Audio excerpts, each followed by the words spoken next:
welcome to the ReConvert Checkout Upsells webinar. I am Ruth. I am the co-founder of ReConvert. It's very nice of everyone to be joining in.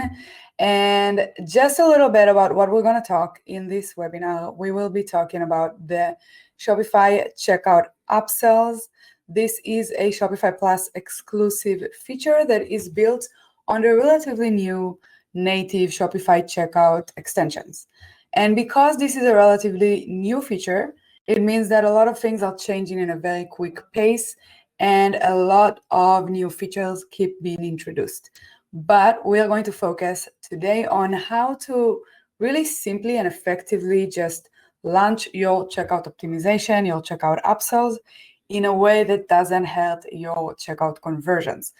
We all know that the checkout is one of the most sensitive areas of any store. You really don't want your customers to go into the checkout with the intention of buying, and then because you've over-optimized that, they get overwhelmed and leave. So what we will talk about is not only how to use technically checkout upsells, but also how to do it right in a way that doesn't cause your customers to leave before they actually finish the purchase. Joining me today is Jacob Elbaum, and I hope I'm saying the name right. And Jacob is a CRO expert and the founder of Shivuk, an agency that helps Shopify stores with 7 figures go all the way to 8 figures and beyond. They do that with tactics like conversion rate optimization and A/B testing. Jacob is also a ReConvert expert and one of our top partners. And honestly, I think he is the perfect person to talk about this today. Because of his expertise in both ReConvert and CRO, he can really take it to the next level and talk a little bit more in depth on how to use checkout upsells. So Jacob, thank you for joining me. Before I take a back seat and let you do your thing, I just want to say, everyone, we have the Q&A section above in the left panel. If you have any questions, feel free to write them down in there. Jacob will probably not be able to see them as we go in the webinar, but at the end we will have time for questions and we'll go over everything that we can reach. So let's get started. I see some people are still joining in, so maybe we'll give them like a minute or two, but I think we can start. The floor is yours. Thank you. Alrighty, so let's jump in here.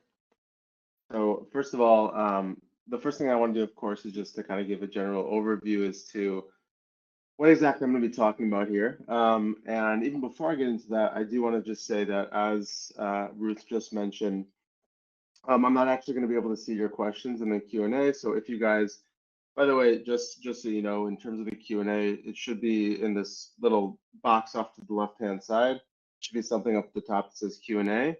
If you have a question, you can leave it there. Just like she said, I'm not going to be able to see it. But if there's something, tied to strategy in terms of how to best use ReConvert, whether it's tied to this or just in general, then of course feel free to leave it there, and I can answer afterwards if she's not sure how to answer. And just one other general note I wanted to say too is that just kind of a reminder, this is really only for Shopify Plus specifically. So yeah, if you don't have Shopify Plus, you're not going to really have access to this particularly extension. So just want to let you know of that. In terms of the actual webinar itself, I'm going to be going through basically how to actually find ReConvert, how to access it, and how to, it's kind of a little hack that I use to kind of mentally adjust myself to optimizing it more. Configuring the app in terms of this new checkout feature.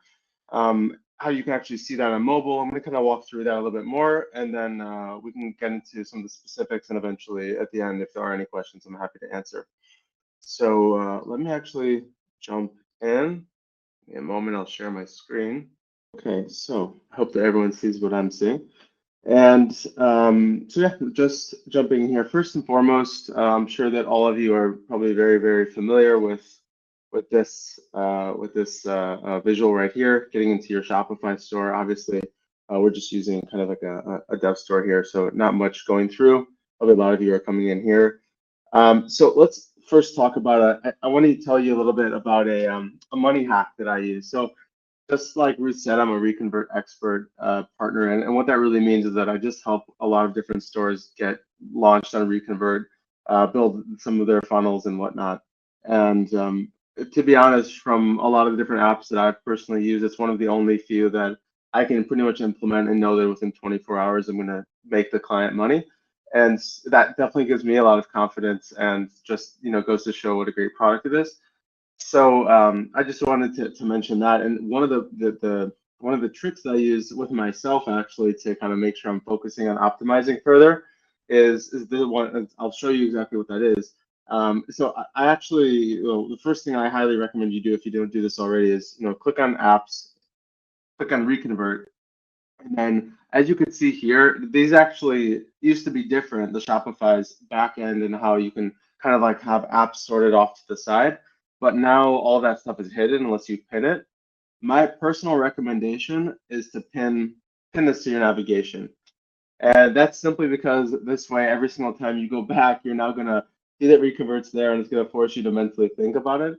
I don't know if you're like me, but there's a lot of things going on all the time. I'm sure you are. And so this is just kind of one of those mental reminders if it's not already on your to-do list. So that's the first thing I wanted to say. Now, going into the actual specifics of this change. So first of all, once you do access ReConvert and you're inside the app, you're going to notice that you're going to see this thing up here that says, it's kind of like a Shopify bag, and it's a Shopify checkout, and it's in beta. So we're going to click on that. That's how you actually access this. And then the next step would be to actually start with the configuration. So the first thing I'm going to do here is once, well, first I'll mention this is the checkout upsells section, of course. This is the first thing I'm going to be doing when I actually want to do the configuration. I'm going to click on customize checkout pages. But once we actually do customize the page and it's ready and it's launched and we start getting data through it, you are able to see that data and of course kind of analyze it and make decisions and make changes based off of what's going to be showing here in the analytics section. So just kind of as a heads up, this is really the spot to do that. So the next thing I'm doing, of course, is clicking customize. Now, I would say the nice thing here is that it's actually very, very simple to use and to set up, which is fantastic. I would say that the difficult part is more in the strategy that goes behind it and the decision making.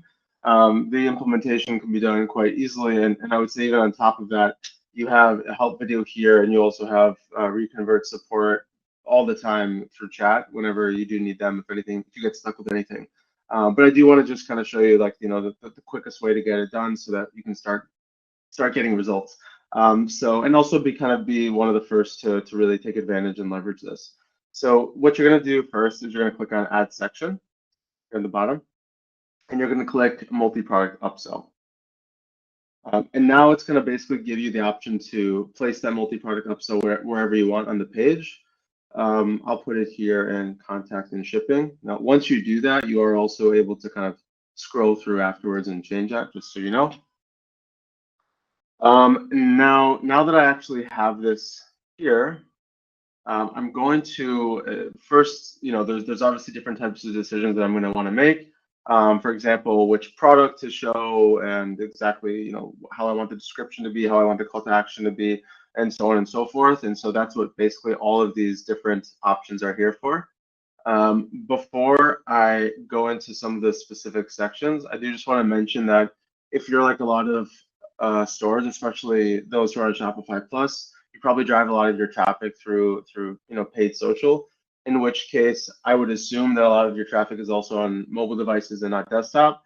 So when it comes to building this additional flow or this additional concept, I personally still like to build it in desktop, but I do think it's critical. It's actually probably even more important to see how it does look like on mobile, just to be sure that it's as clean on mobile as it is on desktop. So usually what I do is I'll go and I'll build something like this out. Then I'll go up here where you can see this an image of a computer. You'll click on that, you click mobile, and then of course that just puts the whole thing on mobile view, and you can kind of just make sure that it still looks good. Of course, ReConvert kind of took care of the look and feel of it, the general look and feel of it, and making sure that it does, but still a good thing to check for yourselves. Okay. So the next thing that I want to focus on are some of the more of the specifics here. So first, of course, the main question probably that a lot of people are going to be having or are going to be considering as they kind of strategically think through this is what product do I actually display? Uh, the purpose of this whole thing is to, someone is kind of in the process of checking out. They've seen probably, seen product page, they've added to cart, and depending on how your store is configured, they've gotten to the checkout. Already at that stage, depending on if you have a cart or if you don't. Anyways, they get to the checkout. Now, the question, of course, that each of you have to ask yourself is, what exactly do I want to try to do at this stage? It's going to be very, very vertical dependent and business dependent. You might want to get rid of inventory for a specific product that's been sitting around for a while. You might want to discount something that's very, very specific. You might also want to, I don't know, give something for free, for example, and you can kind of create like I've seen like basically not free donations. I've seen donations added here, for example, which is not an upsell, but it is kind of just for a good cause. There's a lot of things you can do. Of course, like I said, you have to kind of strategize ahead of time on that. So you would click on product upsell, and over here off to the right hand side, you're going to see it says, and by the way, each device is gonna this will look a little bit different. This might be on the left hand side and not the right hand side, depending on the size of your screen. On my end, it says product to display Shopify recommendations. That basically uses Shopify's built-in system and algorithm to kind of determine what products should be shown, which is just based on a lot of data that they have probably from your store. So in other words, it'll be kind of a more random selection. Alternatively, you also have three other options here. Either the most expensive product that's already in their cart, the exact opposite of that, so the cheapest product in the cart, or a specific product in your store, like I was talking about before, that might be something you want to get rid of. I would say, I've definitely seen certain verticals where the most and least expensive product in cart works very, very well. For example, taking the most expensive product and maybe creating a duplicate product page at a 10% discount, and then basically saying, get another one for 10% off, just as an example. Something else I really like about ReConvert as well is that it also has these two things here. When you do select the Shopify recommendations, you can set an exclusion tag, meaning you can add a tag to the product backend, which basically says, hey, do not include this product as using Shopify recommendations. Do not include this no matter what. And then you just put the name of the tag here. And then the other cool thing here is you can hide products that are already in the cart. So that if you do just let Shopify decide, you're making sure that it's not a duplicate of what they actually do have in the cart. Again, each business and their strategies and what they want to be upselling or doing here particularly. So just kind of walking through this, I would say it is relatively simple, fortunately. So you have the ability, of course, to grab an image. In most cases, it's just going to pull the image from the back end. You can update to the product, or you can use the product title, or like it says here, you can use an alternative product title. Pricing, it's going to use the original pricing. I would say one of the things that you might want to play around with a little bit is maybe the actual call to action button. So this ad right here, you actually have the ability with this extension to fully optimize and change this. So you can make it kind of tied to your branding, or you can just make it more urgent, or everyone's going to want to do it differently. It could be buy now, it could be lowercase buy now, it could be grab it now. It depends on kind of what the product is too, of course. So I'll just do add now to make it or add to cart, make it simple. And then you also have three different ways to actually have that button show. So you'll see primary is going to be a little bit more emphasized. Secondary is the one that was shown by default. And then we have plain, which is without that border. If you ask me personally, I actually like primary the most just because it stands out. But again, this is going to depend on kind of what you actually choose as your product. Do you want that to stand out? Do you want that to potentially add a little bit of friction to the buying experience? In some cases, you will, especially when it's a really, really great offer, for example, that that the people really want. You want that to stand out more. And in that case, people will probably also grab and want to add that to the cart. So you do have a few other options here. Do you want to have the quantity selector shown, or do you not want it to be shown? different kinds of success and error banners and customization of that text. Now I'll just kind of show you, in addition to this, or I'll take one step back here actually, and I'll say that the way that Shopify's checkout works, and I know this is also coming at an interesting time because many of you probably received a recent email from Shopify regarding a lot of different changes they made to the checkout experience. Now they're talking about a one-page checkout experience. So of course that also comes into play here. But what I will tell you is if you do keep the standard information page, so contact info page, shipping page, and the payment page, just so you know, and you may of course know this already, but regardless, it is worth mentioning here, is that if someone's logged into your store, they're going to by default skip this contact information page. So if you keep your upsell only on this one page, they're actually not really going to be seeing it if they're logged in. Or if they've already filled this in and they continue their shopping experience. So that is exactly why you might want to do the same exact thing on the shipping page and place that same type of section here on the shipping page, or particularly maybe on the payment page as well. So it's the same process. You add the section, multi-product upsell, and you place it where you want. Nothing there is any different. It's just letting you know that there's multiple pages that you can choose from. Now, in terms of actually getting it configured, so now we built it into ReConvert. I'm actually going to make this a little bit easier by actually selecting a specific product just so that we can kind of see this a little bit more easily.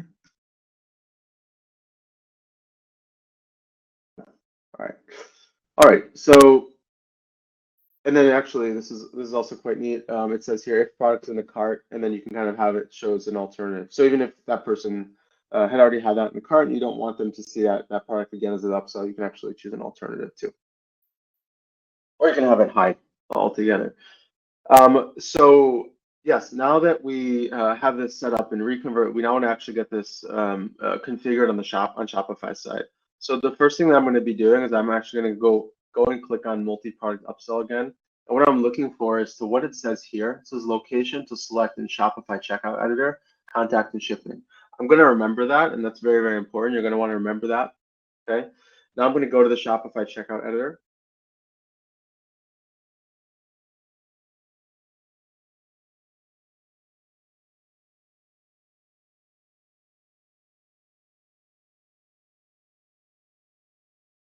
Well, so now this is the Shopify checkout editor, of course, and just going back here, remember contact and shipping, right? So here we're going to click on Add App in the bottom left, and we're going to click on ReConvert. And over here on the right-hand side, we want it to be contact and shipping. Remember, just going back here, contact and shipping. Okay.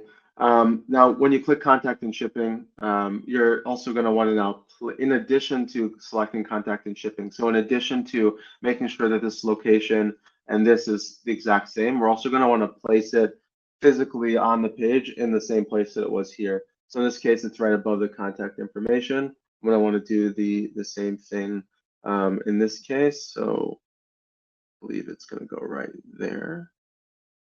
Contact information. Yes, I believe that it's going to go right there because the express checkout is right there. And yeah, actually, at this point, I should be able to click save and it should work. So why don't we actually run a test? We'll save this.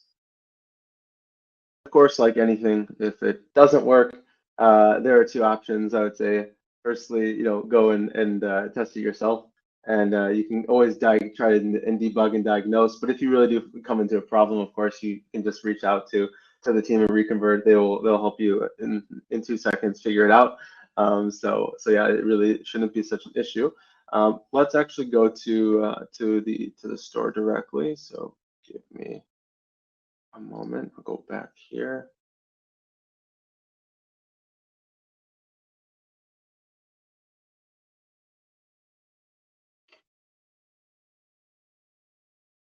So I'll just select any product, click on add to cart, check out.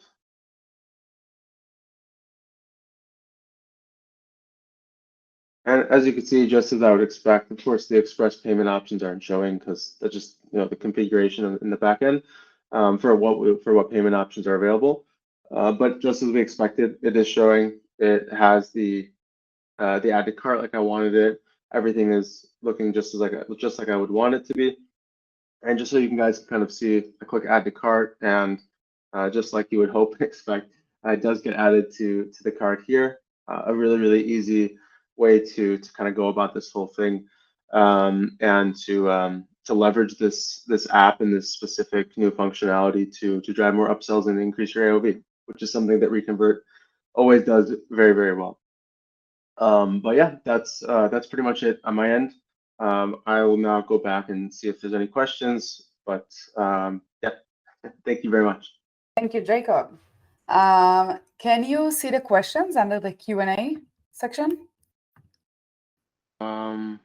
I don't see any questions. Okay, let me just read them out to you. I think that would be the easiest. So we do have a few questions, and people, if you have more, feel free to write them down.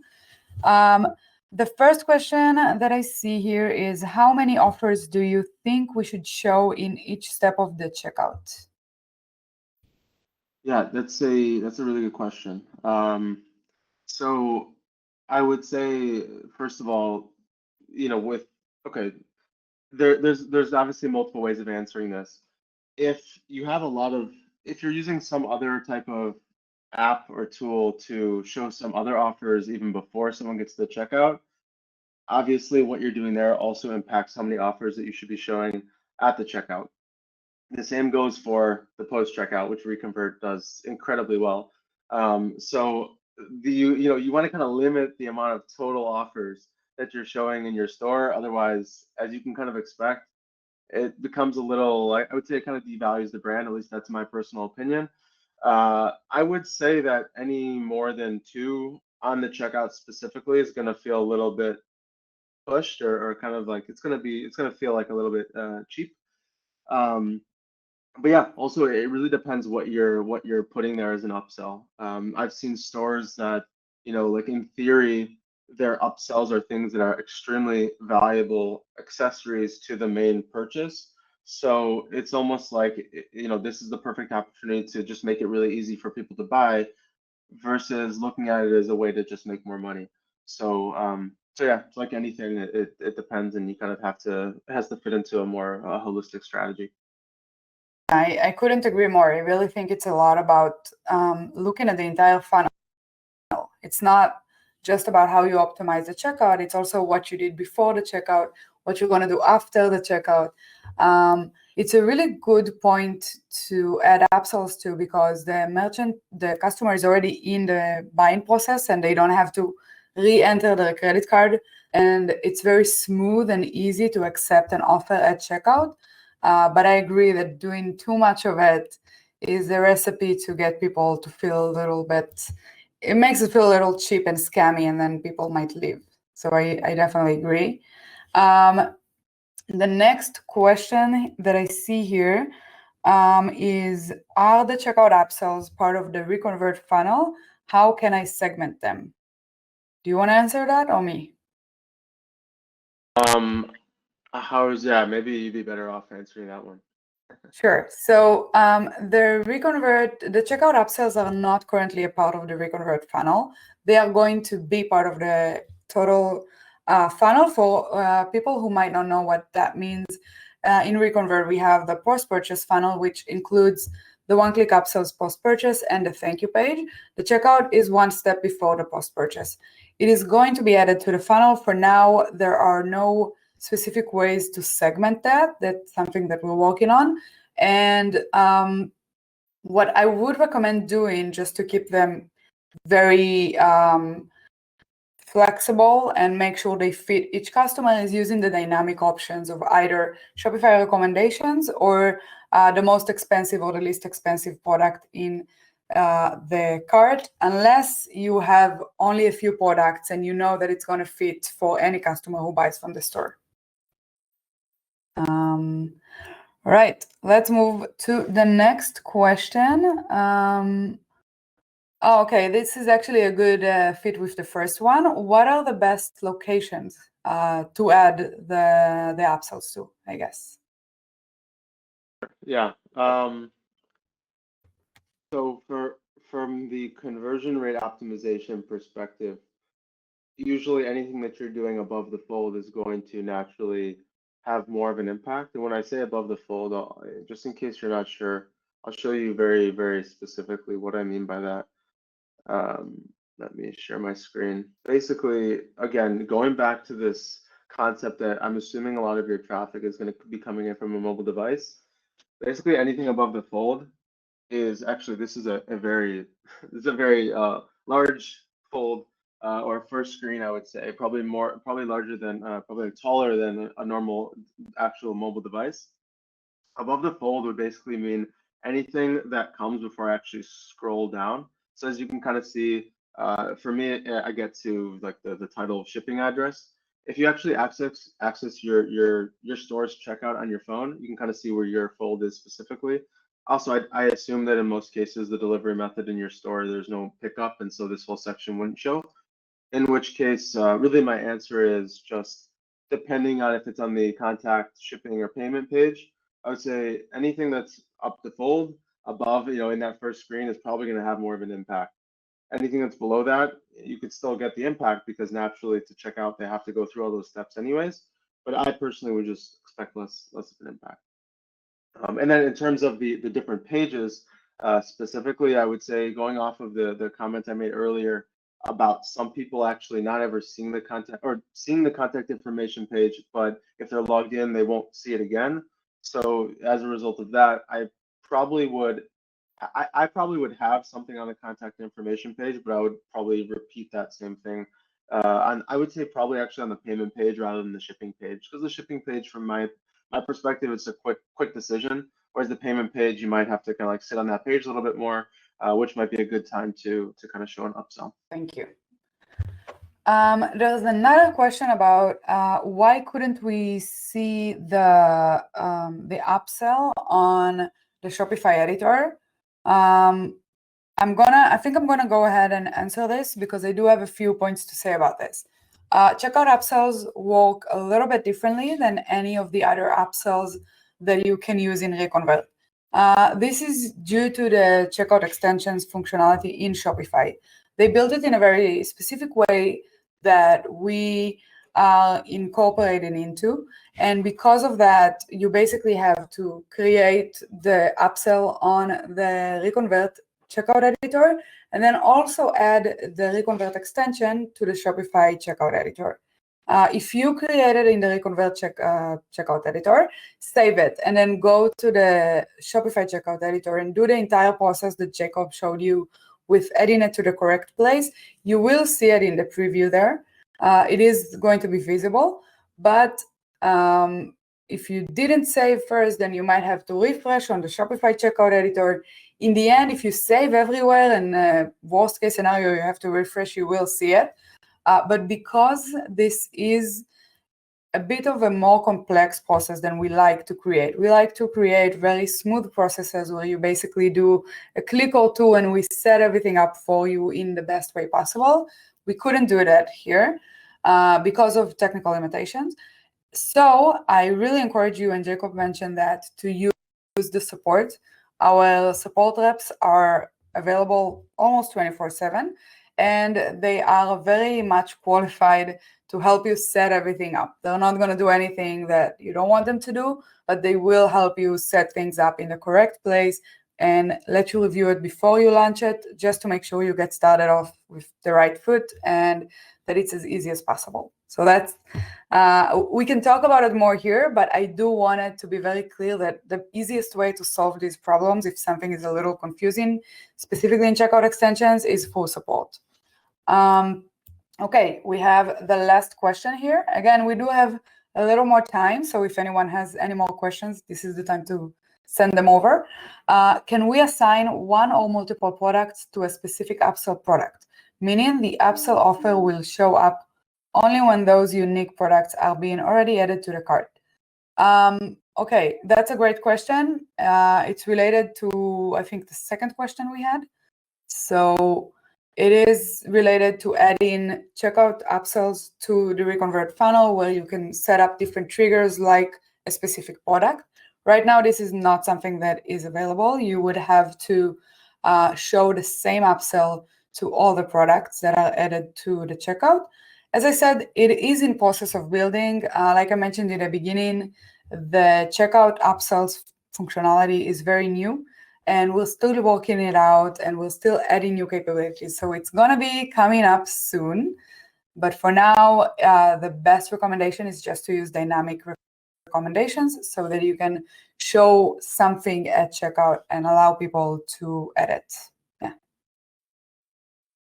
Any more questions? All right. Seems like there are no more questions. Jacob, do you have anything that you want to add after we had all of these questions before we wrap everything up? I think just one thing regarding, I would say, my personal use of ReConvert, and I would say anything else tied to is, like any upsell or any kind of offer, extra offer. Obviously, I come from the world of data. Data is the kind of the decision maker of everything. My opinion doesn't matter, just the data. And coming from that world, basically, you should come at these things with a solid strategy and think through the different elements of that strategy. But at the end of the day, you should also go forward and try something out. There's nothing better than just clicking activate on something, even if you're a little bit worried or feel uncomfortable, and just let the data collect, because that data is, you might even be paying for it in some way, but that data is essentially the greatest learning that you could possibly have. And then what you're going to be able to do is to leverage that learning and that data to come back at it a second time with much more context. The same reason why in college you have classes that are like 101, 201, 301. There's kind of like steps to it, and that's because you can't do 201 without having the context of a 101. So I would say this should be treated in a very similar way.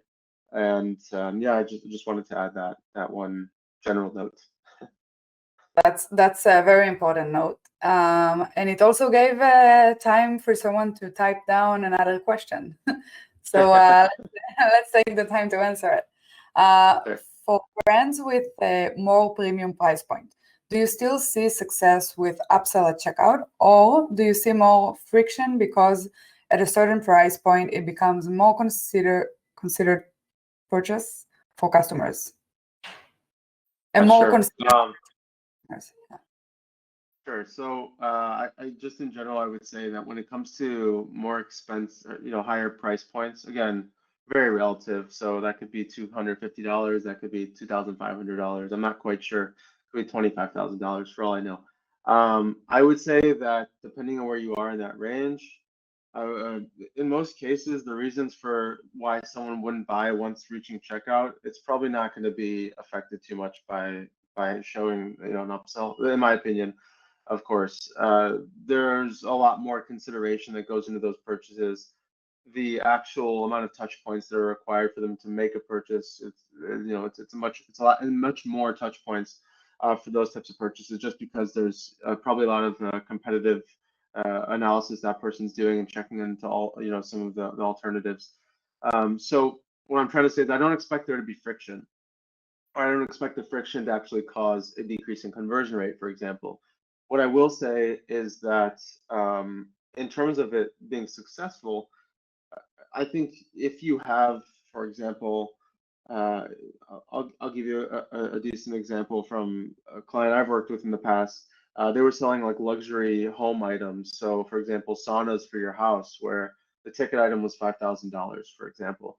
So in that case, this could be really good to offer something which goes inside the sauna, for example, which is to, I don't know, kind of like a sauna pillow, which is, an extra. Let's say you spend 5,000. Well, now we're going to offer something as an extra upsell. It's going to cost $30.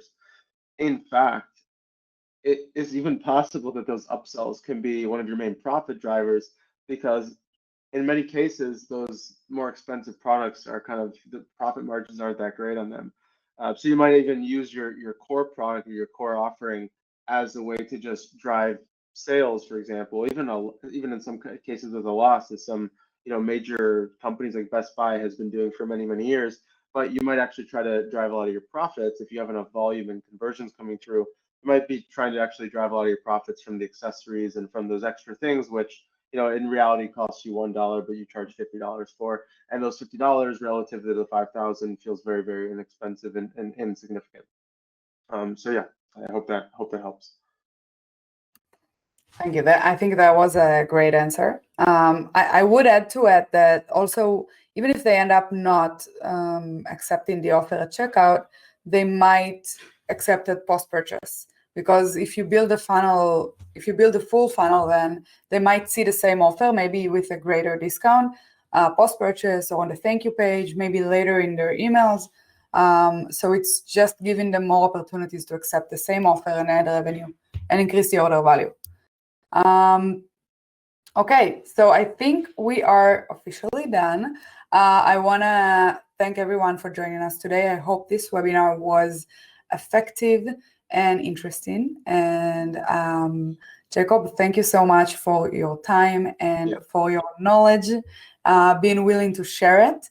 I will say for everyone, we asked Jacob if he could give some sort of gift to the attendees of the webinar, and he agreed. So it's going to be in your emails. I mean, you can say a few words about it if you want to, but the offer is going to be in your emails and you can see it there. Sure. I mean, I would say just check your emails, and if you're interested, feel free to reach out. I'm looking to help and to give value, as you guys could kind of get from this conversation here. So really just feel free to reach out. I'm human like everyone else, so nothing to be worried about. So thank you, everyone. I hope you have a great day or evening, depending on where you are. And if you have any more questions about checkout upsells or ReConvert in general, feel free to reach out to us either in support or through the email that you got this invitation to the webinar. All right. Thank you and good luck with checkout extensions.